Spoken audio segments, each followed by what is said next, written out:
Good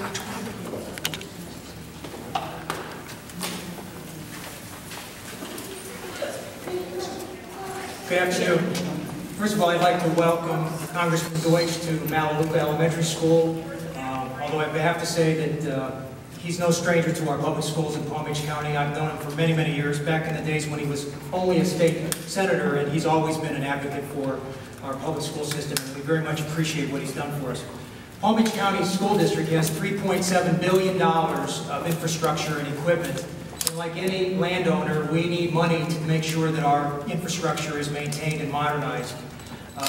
The passage of the American Jobs Act should not be a political issue. Our children should not be used as pawns in a political game. The district needs the money to maintain and modernize many of our schools, such as Malaluka. And since construction industry in Palm Beach County is probably in the top 2, if not the top 3 industries in the county, obviously the money not only will help our education process and help our children receive facilities that are conducive to receiving a high-quality education, but will also very much help the industry, the construction industry in Palm Beach County. So I want to thank you, Congressman Deutch, for your help and all of your support over the years for the Palm Beach County school system. It's comforting to know we have a partner in Washington, D.C. that's there for us. Thank you very much.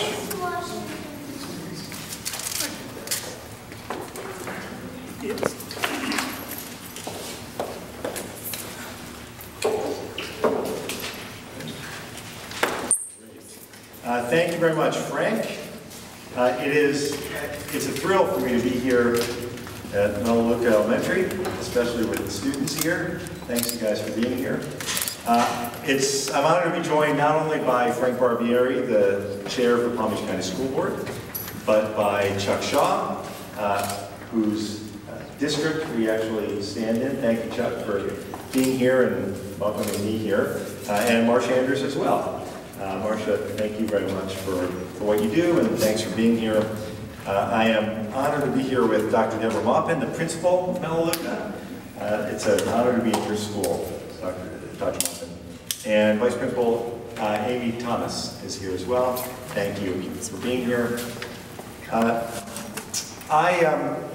not here today to score political points. I'm here to make a very simple point. We have schools across America badly in need of repair. We have 14 million Americans out of work. Let me say that again. We have schools badly in need of repair. We have 14 million Americans out of work. The path ahead is obvious. If we pass the American Jobs Act, we can put Floridians to work modernizing schools just like Malaluka Elementary. Malaluka Elementary was built in 1966. The building that you see all around us has not been refurbished since its construction in 1966. Unfortunately, this building is not unique. The average public school in the United States is 40 years old. Schools spend over $6 billion a year on their energy bills, more than is spent on computers and textbooks combined. We know for a fact how important hands-on education is to prepare our children for the future. And yet, 43 states in America have reported that at least a third of their schools don't meet the functional requirements to teach lab science. The American Society of Civil Engineers has given the United States a D for the condition of our public school infrastructure. How can we expect our children to go to school every day and strive for A's when the schools that they attend have been given D's? Now, America's school districts are already overstretched. The backlog of deferred maintenance for our schools nationwide is over $270 billion. The American Jobs Act would invest $25 billion nationwide, modernizing 35,000 outdated public schools like Malaluka. It's nowhere near the $270 billion that the school district nationwide need to put a computer in every classroom, to plug every leaky roof and make every school more energy efficient. But it is a vital first step. And we should take that step starting tomorrow when Congress goes back to work. The $25 billion in funding cannot be used for new construction. The $25 billion cannot be used for new construction. The American Jobs Act will provide Florida with $1.2 billion that must be used for repairs and renovation. And these funds must be used immediately. My friends on the county school board will receive just over $98 million here in Palm Beach County. Just over $98 million. And they can't stall on these projects, nor would they. They won't because they know the urgency, and they won't because they'll have to allocate the money before September 30th of 2012. School districts will have this money to use on immediate projects like retrofitting buildings to reduce energy costs, rewiring schools for broadband access, fixing leaks, removing asbestos, and repairing crumbling facilities. In short, all of the work that needs electricians, construction workers, maintenance staff, plumbers, private vendors to get the job done, that's the work that will be done here in our public schools if the American Jobs Act passes.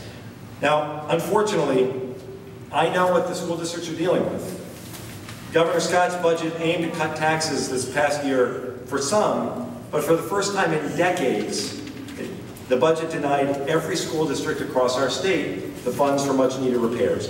The truth is, we can't afford not to pass the American Jobs Act. We can't afford to let our kids, we can't afford to let our kids sit by, and as the world's fastest growing economy moves ahead with 21st century schools, we can't let our schools be stuck in the 60s. We need to be able to compete globally. Unemployment in Palm Beach County has been stuck at over 10% for far too long. Tragically, in some parts of the county, it's over 30%. And passing the American Jobs Act, if we do it, we can accomplish three things at once. First, we can put unemployed workers on the job. We can put unemployed workers back to work. Second, we can update our public schools and better prepare our children to compete in the global economy. And third, we can boost the overall economy. When an unemployed mechanic starts getting a paycheck again, he can go out and buy new clothes for his kids. When an unemployed construction worker gets a paycheck again, maybe it makes it easier for him to make his mortgage payment so the housing sector can recover. And when our children come to school and arrive in buildings that promote a healthy learning environment, we know that they will reach for success, and we know that they will better be able to reach their potential. So finally, this isn't about winning or losing political games. The real contest is between America and America's economic competitors. In order to compete globally, we need the teachers that come to work every day at schools like Melaleuca Elementary. We need the men and women who come here to inspire our children to reach their potential, to graduate, to go to college, to become the next generation of doctors and entrepreneurs and scientists, business leaders and engineers. I come here today not just as someone committed to public education, not just as a member of Congress who's committed to passing the American Jobs Act. I'm here as a parent of 3 kids in our Palm Beach County public schools. As parents, we want our children to receive a 21st century education. And that means building them 21st century schools. Let's pass the American Jobs Act, let's put Floridians back to work, and let's prepare the next generation of Americans to succeed. I am honored to be here with all of you at Melaleuca. We've been constantly dealing with, but there are things that we kind of overcome and we can deal with, but there are definitely things that we would appreciate to have more updated equipment to deal with. I think the issue for us is that we were just interested in having more modern buildings and more modern materials to work with our students with. We're moving into an era where most of our students have, many of the other schools have, more technology, more access to computer systems and things like that, and we're just a little bit further behind. So we would like to move into that area where we have those same types of materials. So Congressman, the jobs bill will not only help with renovating things that need to be renovated here, but it will help bring the equipment that the principal is looking for, like media equipment and computers and. It's going to help with the infrastructure to bring the media equipment and the rest here to make technology available and accessible. We can't, and I think Dr. Maupin says it correctly. Given the challenges that we face here as we try to compete with the other global economies within our global economy, we can't afford to leave anyone behind. And if we have the opportunity, by passing the American Jobs Act, to not only put people back to work, which is so vitally important right now, but to also set our kids and our nation up for future success, I don't understand why why there's anyone who's objecting to this. This is exactly the sort of thing that the American people want us to do. We just need to make sure that the Congress moves forward and gets it done.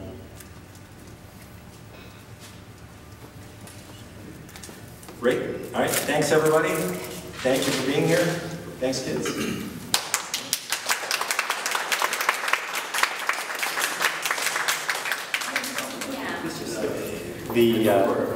My colleagues will put the American people and our economy ahead of any political partisanship. Think it'll happen?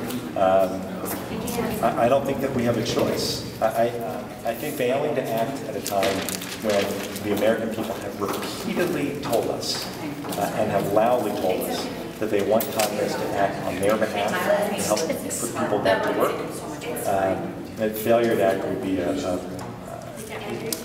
unacceptable. You see a balanced approach to deficit reduction that brings a real sense of shared sacrifice to the process, and that will help to the school district also. I was going to announce this, but I'll tell you, in case you're interested. There's a transition to teaching program that the Department of Education just announced they will be supporting with a $420,000 grant. Okay. Which is going to help train and place talented individuals from other fields into teaching positions, and particularly in the science. Well, we started actually at the end of last week, and we'll be moving forward on that tomorrow, and hopefully the speaker will understand why it's in America's interest to move this forward. How soon would